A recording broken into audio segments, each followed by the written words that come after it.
నమస్కారం, welcome to I dream. నేను మీ విజిత.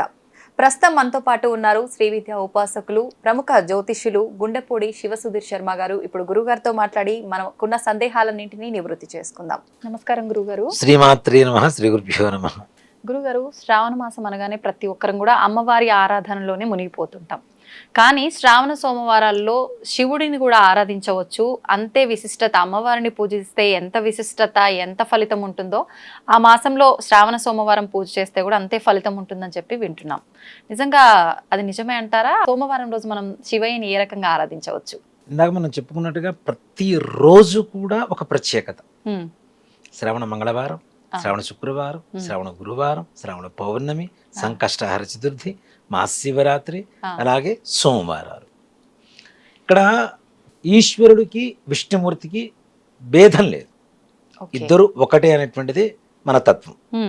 శివాయ విష్ణు రూపాయ శివరూపాయ విష్ణవే, శివస్య హృదయం విష్ణు విష్ణోశ్చ హృదయం శివ. శివుడి హృదయంలో విష్ణుమూర్తి, విష్ణుమూర్తి హృదయంలో శివుడు ఉంటారు. ఇద్దరు అభేదం, భేదం అనేది లేదు వాళ్ళిద్దరికి, ఇద్దరు ఒకటే. వెంకటేశ్వరుడు, వెంకట ప్లస్ ఈశ్వరుడు వెంకటేశ్వరుడు, కాబట్టి ఇద్దరు ఒకటే. ఇక్కడ ముఖ్యంగా మనకి శ్రావణ మాసంలో వచ్చేటువంటి సోమవారం ఇక్కడ విధానాలు రెండు ఉన్నాయి. ఇందాక మనం చెప్పుకున్నట్టుగా సౌరమానం, చాంద్రమానం. సౌరమానంలో ఉత్తర భారతదేశంలో శ్రావణ మాసాన్ని ఈశ్వర ప్రీతిగా చాలా ఎక్కువగా చేస్తూ ఉంటారు. కాశీకి వెళ్ళినా కూడాను శ్రావణ మాసంలో, మన కార్తీక మాసంలో మనం ఎంత బాగా చేస్తూ ఉంటామో శివకేశవులకి, అలాగే శ్రావణ మాసంలో శివుడికి కూడా చాలా విశేషంగా చేస్తూ ఉంటారు వాడు. ఎందుకు? శ్రవణ పౌర్ణానికి శ్రవణ నక్షత్రం, చంద్రుడు ప్రధానం అని చెప్పుకుంటూ ఉన్నాం. శివుడు ఎవరు? చంద్రశేఖరుడు. చంద్రశేఖర చంద్రుడిని నెలవంకని ఆయన చక్కగా అలంకరించుకొని ఉంటాడు. అవునా? చంద్రుడిని అలంకరించుకుని ఉండేటువంటి వాడే చంద్రశేఖరుడు అని చెప్పి పిలుస్తూ ఉంటాడు. చంద్రుడికి ప్రధానమైనటువంటి మాసంలో మరి శివుడికి పూజ చేయడం కూడా విశేషమే కదా. అందులో శ్రావణ సోమవారాలు. ఇక్కడ చూడండి, శివుడికి ఎవరైతే పూజ చేస్తారో వారికి లేనిదంటూ ఏమీ ఉండదు, మనశ్శాంతి తప్పనిసరిగా కరుగుతుంది అనేటువంటిదే శివుడికి పూజ చేసేటువంటి పరమార్థం. సోమవారం ఎందుకు చేస్తాం మనం శివుడికి? ముఖ్యంగా సోమశేఖరుడు. సోముడు అంటే చంద్రుడు కదా, కదా. చంద్రుడికి ఇష్టమైన వారం ఏమిటి? సోమవారమే కదా, చంద్రవారం. కాబట్టి శివుడికి పూజ చేస్తే ఎలాంటి సమస్యలున్నా తొలగిపోతాయి అనేటువంటిదే శివుడి పరమార్థం. శివుడి మీద నీళ్లు పోస్తూ ఉంటాం కదా, నీళ్లు, పాలు, పెరుగు, నెయ్యి, తేనె, పంచదార అన్ని పోస్తూ ఉంటాం. కానీ అన్ని జారిపోతూ ఉంటాయి శివలింగం మీద చేసేటువంటి. నీ మనస్సులో ఆలోచనలు కూడా అలానే వెళ్ళిపోవాలి, ఎక్కడ ఏది కూడా స్థిరంగా ఉండకూడదు, నువ్వు మనస్సులో ఎక్కువ పెట్టుకుని బాధపడకురా అని చెప్పడమే శివుడికి అభిషేకం చేసే దాంట్లో తత్వం. ఏవైతే జారిపోతూ ఉంటాయో ఆ లింగం మీద పోసినప్పుడు మొత్తం జారిపోతూ ఉంటాయి కదా, అలానే చెడు ఆలోచన మన మైండ్లోంచి అలా వెళ్ళిపోవాలి అంతే. అదే శివుడికి అభిషేకం చేసేటువంటి పరమార్థం కూడా. అలాగే మనం శివుని పూజ చేస్తూ ఉంటాం. శివుని పూజ చేస్తే శివుడికి ఒక్కడికే పూజ చేసినట్టు అక్కడ శివకేశవులు ఇద్దరికి అన్నారు కదా, కాకుండా పార్వతీ అమ్మవారికి కూడా పూజ చేసినట్టు. శివుడికి పూజ చేస్తే మనం శివుడికి పూజ చేసే అంటే శివలింగం ఉండేటువంటిది ఏంటి? పానవట్టం అంటాం, అవునా? సోమసూత్రం కూడా అంటారు దాన్ని, సోమసూత్రం లేదా పానవట్టం అంటారు. పానవట్టం అంటే మనకి లింగ స్వరూపం చూడండి, త్రిపీఠం అని ఒకటి ఉంటుంది, అంటే 3 పీఠాలు 1 2 3 ఇట్లా ఉంటాయి, దాని మీద శివలింగం ఉంటుంది. అలానే ఏకపీఠం కూడా ఉంటుంది, అంటే ఒకే రాయిలో మొత్తం చెక్కబట్టం. ఇక్కడ శివలింగం ఉండేటువంటి ప్రదేశం ఏమిటి అంటే ఆ సోమసూత్రం అంతా కూడాను పార్వతీ అమ్మవారే, ఆయన శివుడు, ఇద్దరికి పూజ చేసినట్టే. పార్వతీ అమ్మవారికి పూజ చేసినట్టే, ఈశ్వరుడికి పూజ చేసినట్టే. వాళ్ళిద్దరికి పూజ చేస్తే కలగంది ఏముంది? ఈశాన సర్వ విద్యానాం ఈశ్వర సర్వభూతానాం బ్రహ్మాధిపతిర్ బ్రహ్మణోధిపతిర్ బ్రహ్మా శివోమే అస్తు సదాశివం. ప్రపంచం మొత్తం నువ్వే ఉన్నావు. నానుడికి ఒక మాట చెప్తున్నా అది సత్యం. శివుడు ఆజ్ఞ లేనిది చీమైనా పుట్టదు అనేటువంటిది ప్రతి ఒక్కరు చెప్పేటువంటి మాట. అంటే ఏది కదలాలన్నా ఏం చెయ్యాలన్నా ఆయన అనుజ్ఞ, ఆయన ఆజ్ఞ ఉండాలి తప్పనిసరిగా. ఇవాళ రోజున ఇక్కడ నన్ను కూర్చోబెట్టి ఆయన గురించి చెప్పించడం కూడా ఆయన అనుగ్రహం లేకపోతే, ఆయన ఆజ్ఞ లేకపోతే మనం ససేమిర మనం ఎక్కడ ఉండాలి చెప్పండి. అంతే అంతే కదా. అవును గురుగారు. పరమేశ్వరుడు అనుగ్రహం అనేది అంత విశేషం. ఇక్కడ చంద్రుడు ఇచ్చేటువంటిది ముఖ్యంగా మానసికమైనటువంటి ప్రశాంతత.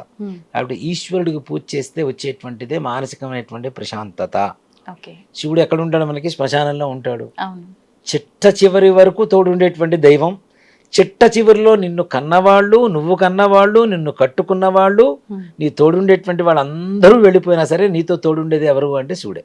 అదే కదా, అంతకుముందు కూడా మనం చెప్పుకున్నట్టు అందరూ వెళ్ళిపోతే ఆయన ఒళ్ళు పడుకోబెట్టుకొని లాలిస్తాడట. అరే అందరూ వెళ్ళిపోయారా, నేను ఉన్నారా నీకు తోడు అని. ఆత్మఘోషకి, ఆ ఆత్మఘోష లేకుండా ఉండేందుకు అంత కరుణామయుడు. అందుకనే చూడండి, ఎక్కువ చిక్కుల్లో పడేది ఆయనే. అందరికి వరాలు ఇస్తూ ఉంటాడు, చిక్కుల్లో పడుతుంటాడు, వరాలు ఇస్తుంటాడు, చిక్కుల్లో పడిపోతూ ఉంటాడు ఆయన. బోళా శంకరుడు అంటాం. ఆయనకి కొద్దిగా నీళ్లు పోసి హరహర మహాదేవ ఒకటి, నాకు అన్ని పుష్పాలు తీసుకురా, ఇన్ని పుష్పాలు తీసుకురా, అన్ని పాలు పోసి, ఇవన్నీ వద్దు, ఒక మారేడు దళం తీసుకొచ్చి అక్కడ పెట్టు, చాలు నీకు అన్ని అనుగ్రహిస్తానంటాడు. నిజంగా బిల్వాష్టకం వింటేనమ్మా, వినటం అనేది చాలా మంది మనం ఏదో పాడుతూ ఉంటాం, వింటూ ఉంటాం, కానీ నిజంగా బిల్వాష్టకం అది అర్థం చేసుకుంటే ఎంత పరమార్థం ఉంటుందంటే, ఒక్క బిల్వం శివుడికి అర్పిస్తే అన్నీ వచ్చినట్టే అని చెప్తుంటారు. కోటి కన్యా మహాదానే ఏకబిల్వం శివార్పణం. కోటి మంది కన్యల్ని దానం చేస్తే, కన్యాదానం ఒకటి చేస్తేనే అత్యంత పుణ్యం వచ్చి మన పూర్వీకులందరూ కూడాను యమలోకం నుంచి కూడాను బ్రహ్మలోకంలోకి వెళ్ళిపోతారని చెప్పి చదువుతూ ఉన్నాం. అలాంటిది కోటి మంది కన్యల్ని దానం చేస్తే ఎంత పుణ్యం వస్తుందో ఒక్క బిల్వం ద్వారా వస్తుంది అంటాడు. అలాగే దంతికోటి సహస్రేషు అంటే కోటి మందికి అన్నదానం చేస్తే ఎలాంటి పుణ్యం వస్తుందో అలాంటి పుణ్యం వస్తుంది అంటాడు. సహస్రోపనయనంతథ 1000 మంది బ్రాహ్మలకి ఉపనయనం చేస్తే, మనం ఖర్చు పెట్టుకొని మనం బాధ్యత వహించి 1000 మంది బ్రాహ్మలకి, బ్రహ్మచారులకి ఉపనయనం చేస్తే ఎంత పుణ్యం వస్తుందో అంత పుణ్యం వస్తుంది అంటాడు.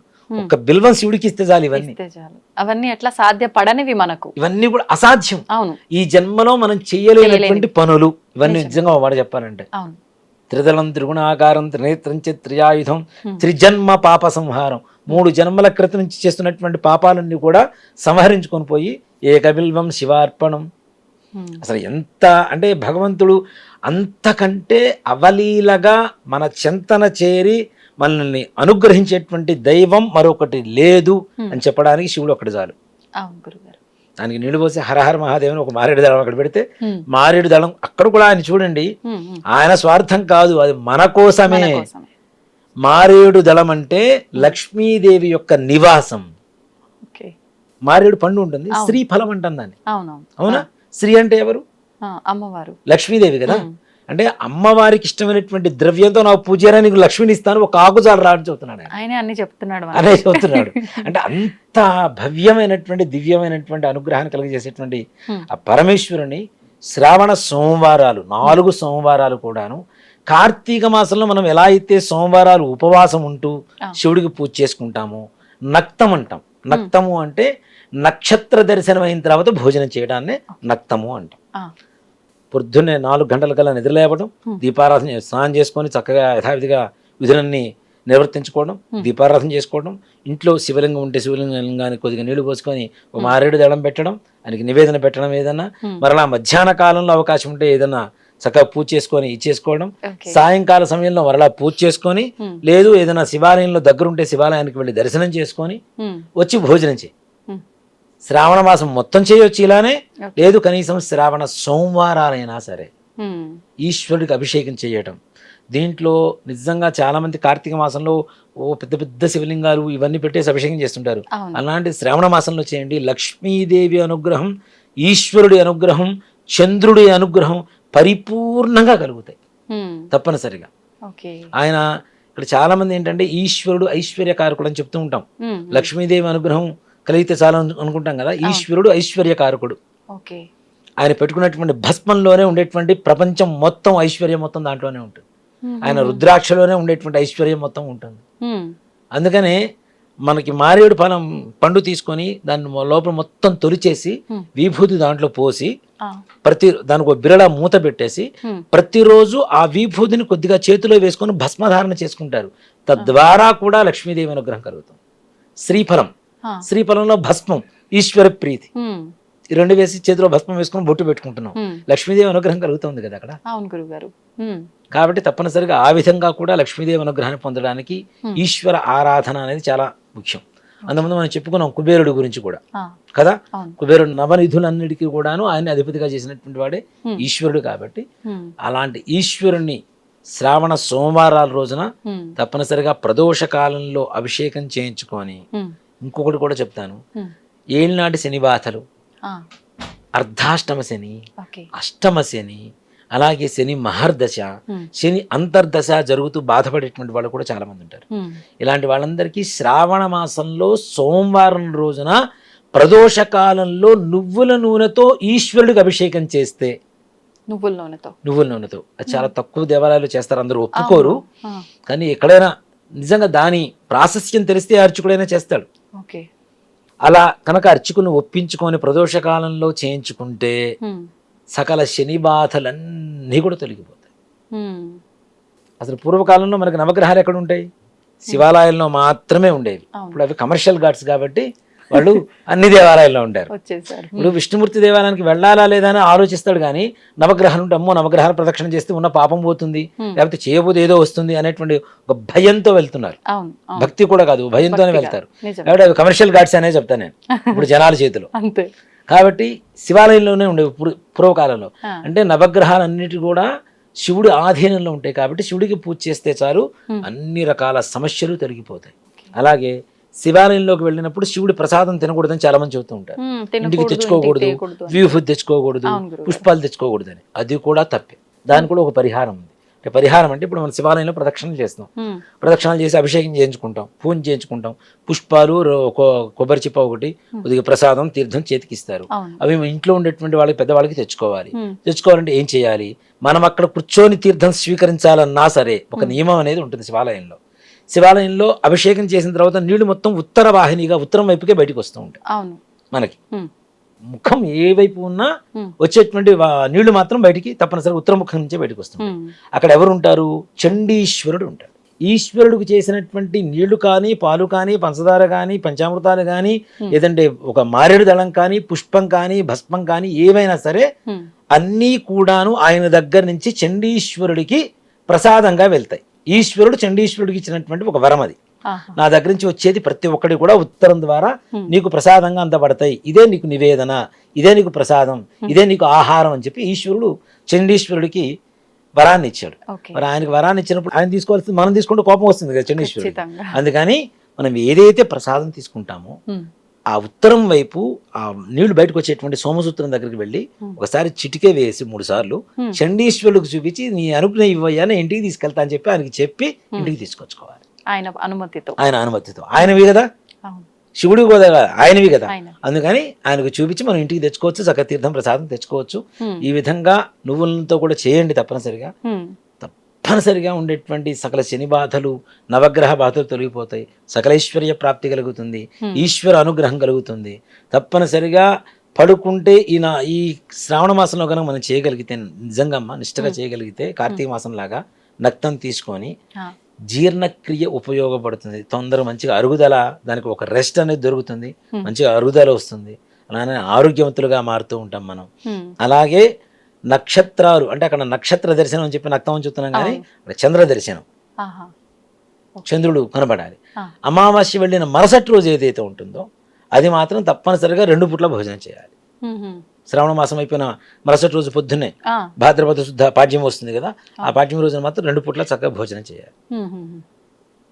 ఈ విధంగా చేయడం ద్వారా ఈశ్వర అనుగ్రహం కలుగుతుంది.